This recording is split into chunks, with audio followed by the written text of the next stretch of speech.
Ayan, isang mapagpalang araw mga kapigits. Yun nga, may bagong customer na naman tayo na nag-avail sa atin ng Toys M Firepower. At magpapalit na siya ng baterya sa kanyang sasakyan dahil nga ang baterya niya ay may problema na talaga. So, dinaan na rin natin yan, tinister natin, load test. Talaga buwabagsak na yung baterya niya. So, tinanong niya ako ano yung pinakamura. So, in-offer natin sa kanya is Firepower. Talagang budget meal.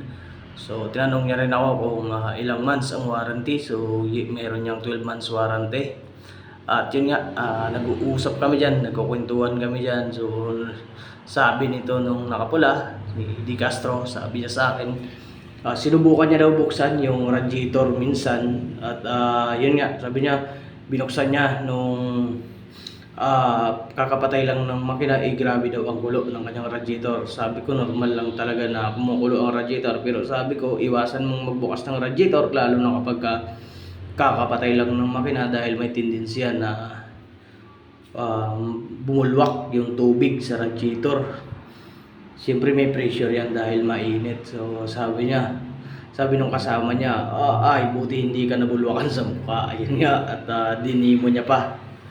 So yun, ako na nakisaw-saw sa usapan nila. So sabi niya sa akin, tatagal ba daw ang baterya? Sabi ko depende sa paggamit ng baterya, sir. So kailangan lang para tumagal ang baterya is kailangan lagi nating iingatan ano ba yung mga pag-iingat na kailangan sa baterya. Sabi ko sa kanya, kailangan wag laging series ang baterya kasi kapag laging series madali rin masira ang baterya dyan.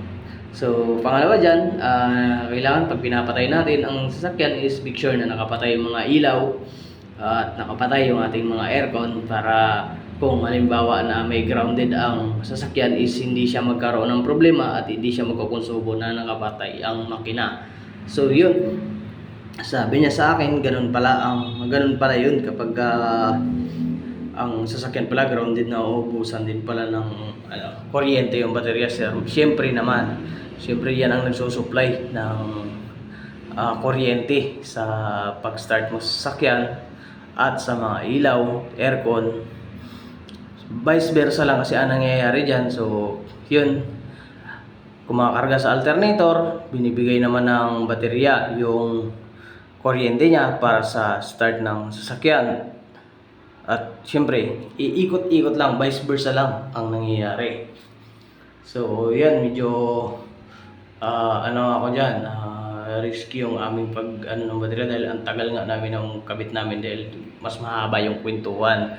So, pinastart ko nga dyan sa kanya nung matapos ko ng kinabit. Sabi ko, start niya para makita natin kung goods ba. Pero na-check ko na rin yung alternator niya, goods na goods pa naman.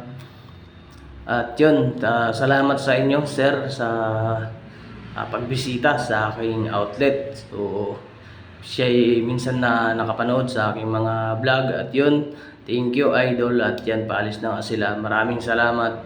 Shout out sa mga